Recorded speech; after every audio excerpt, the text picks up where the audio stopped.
Ok. Mira, acá, brevemente, yo que les mandé a ustedes el proceso del litio, hay varias formas, o sea, no, hay dos formas de hacerlo, pero en el caso de acá de Jujuy, Argentina, primero se toma la salmuera, se concentra, se agrega cal para precipitar magnesio y calcio. Después la solución remanente se agrega carbonato de sodio, donde tú precipitas carbonato de litio, atención, importante, pero con temperatura. Se le inyecta vapor para que esta cosa se caliente y precipite el carbonato de litio. Ese carbonato de litio va a un filtro de banda, se lava, y después ese carbonato de litio que está cristalizado una vez, se inyecta nuevamente en estos tanques. Son tres tanques en serie. Son tres tanques en serie donde se vuelve a disolver. Y para disolver y desplazar el equilibrio se inyecta CO2. ¿Mm? Entonces, esto es un proceso de doble cristalización para tener carbonato de litio de alta pureza, que es el que necesitas para la preparación de litio en las baterías de litio. ¿Ah? Esto se hace en Chile y se hace también en Argentina. ¿Ya? Eh, Aquí el problema era el siguiente. Estaban inyectando 6 toneladas de CO2 por tonelada de producto y el diseño era 0,7. O sea, estaban perdiendo capacidad de proceso, había algo raro. Entonces nos pidieron ir a visitarlo. Habían dos cosas. Primero, perdón, aquí tube es con B larga. Draft tube. Tube es con B larga. Arreglen ahí, por favor. El draft tube es donde tú ingresas la alimentación y como le explicaba en la clase pasada, era muy cortito. Entonces aquí entraba la solución y pasaba de largo. O sea, no alcanzaba a reaccionar. En rigor, ese draft tube tiene que llegar acá abajo, donde está el impulsor. Acá está el agitador, acá está el inyector de gas líquido. Entonces tenía dos problemas. El draft tube, con B larga, el draft tube, que no estaba bien diseñado. Y después esto ya con cosas de mirarlo sabemos que está malo. Acá hay un anillo que tiene orificio de 1 pulgada para inyectar el CO2. Cualquier cosa que tenga un diámetro, no sé, sobre 1 milímetro, va a ser malo como inyector de gas. O sea, si sin pensarla, ¿estamos claros? Sobre 1 milímetro ya sabemos, bueno, ya, 2 milímetros, está bien, pero sobre 2 milímetros no va a funcionar. Y que es el caso. Entonces dije, ok, su diámetro orificio es muy grande, sus burbujas son muy grandotas, y por tanto el área interfacial es muy chica. No le va a funcionar. Ahora, para poder resolver esto, desarrollamos este inyector poroso y lo más importante es que nosotros podemos medir. Eso fue lo que les vendimos. Mira, este es el inyector, esto es lo que hace, es el área interfacial y por tanto vamos a reducir tu consumo de CO2. Y acá un comentario, mira, por eso lo puse, este gráfico, no sé si lo ven bien, es del Perry.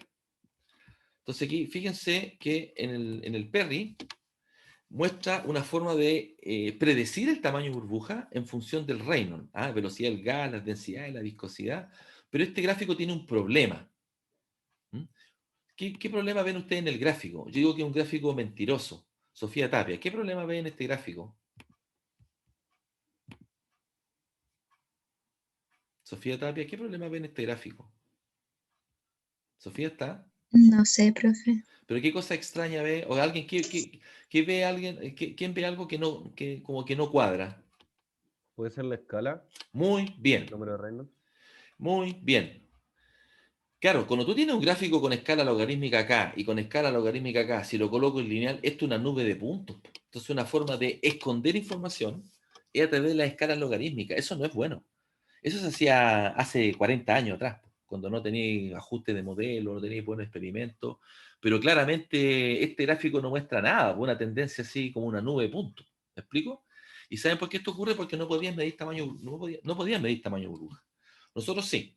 Me refiero a nosotros, esto se desarrolló en McGill, yo participé en este desarrollo, inventamos un aparato que ahora es patente UCN con la Universidad de Santa María, salió en abril de este año, algo nuevo, un invento nuevo, que básicamente un tubo que conecta las burbujas, suben por boyanza, salen en esta placa y se fotografían. Hay unos ejemplos de fotografía. Esto es un inyector malo, así serían las burbujas CO2. Las muy chicas no sirven, las muy grandes tampoco. Esto es lo que puede lograr con uno poroso. Esto lo probamos en planta, esto aquí justamente aquí en Chile, vinimos a Canadá a hacerlo. Y esos son los tipos de distribuciones de tamaño de burbujas que hay, ¿ya? Aquí también está en escala logarítmica, porque son burbujas muy extremas, pero acá está la distribución, no es un puro punto, ¿ok? Normalmente una buena distribución se hace en escala lineal y está centrada entre 0,5 y 3 milímetros. Estas son escalas muy largas, o sea, no son así, están operando muy mal estas burbujas. Entonces este aparato, disponemos de él, nos permite caracterizar inyectores de gas. ¿Ya?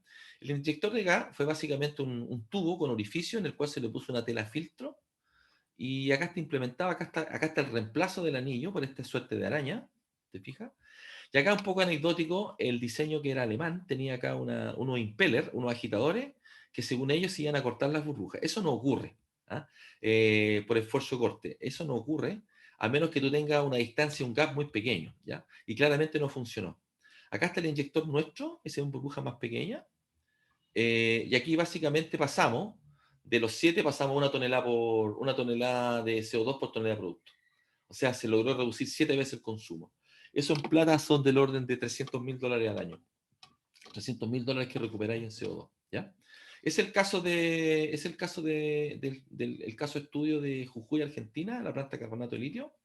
Y acá, sí, acá quiero solamente introducir el tema de forma de medir. Yo puedo medir, por ejemplo, acá en una distribución, puedo medir el diámetro, o puedo medir un parámetro tal vez nuevo para ustedes que se llama el diámetro Soter. Entonces, cuando yo tengo una distribución, yo lo necesito representar con algún valor para hacer un cálculo.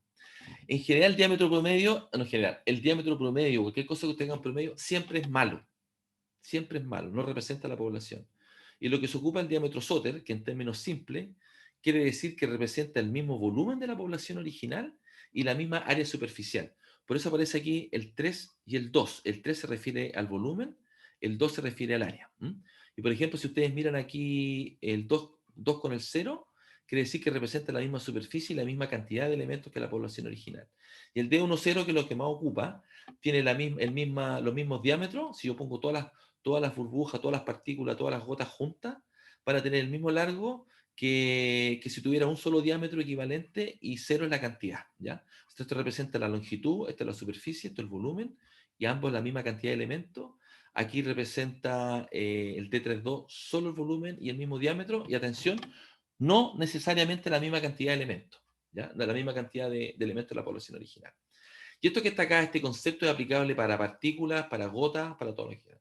Así que por favor revisen bien acá. Y esto es lo que siempre usamos. Por tanto, cuando calculamos acá, que les explico, el área interfacial, en el ejemplo más adelante aparece la forma de calcularlo, eh, aparece el D32, que es el diámetro Soter. Aquí aparece la fracción volumétrica de gas. Y acá aparece expresado en función del volumen del reactor. Les recuerdo que el volumen de líquido. El volumen de reactor por 1 menos de G, que es la fracción de gas, me da solamente la fracción de líquido. Por tanto, esta área interfacial dice metro cuadrado de superficie de burbujas por volumen de reactor líquido, la fase líquida. Aquí excluye lo que es burbuja. ¿Estamos claros?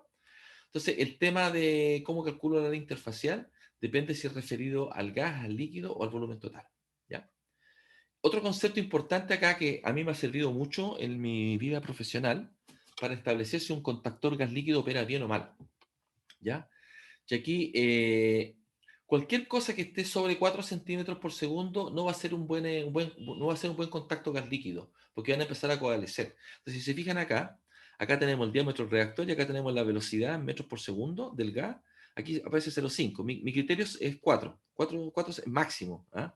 Si tú estás en 5, tienes mucho gas, coalesce y aparecen estos tremendos burbujotes y esto se llama slack flow, un flujo pistón. ¿Ya?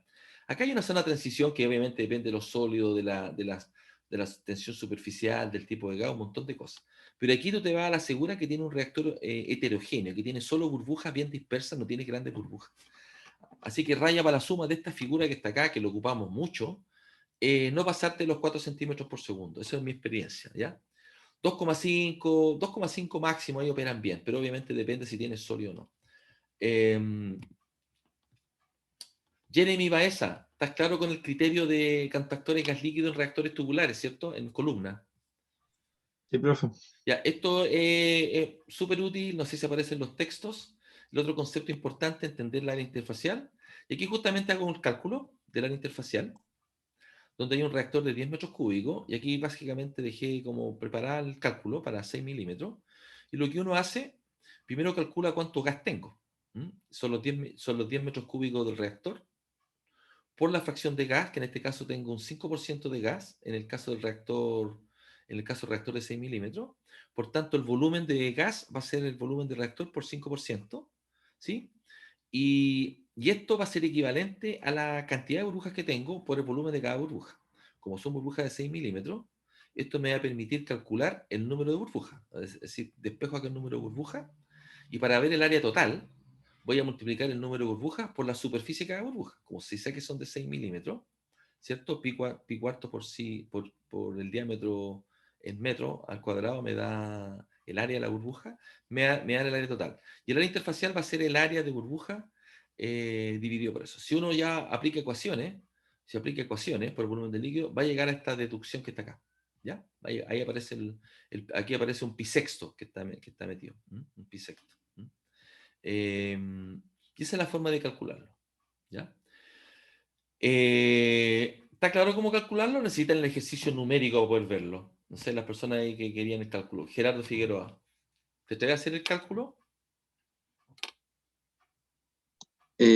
Sí, o sea, tengo una duda con eso. ¿Por qué es bisectos, por ejemplo, el volumen del gas? Es que es cuánto es diámetro.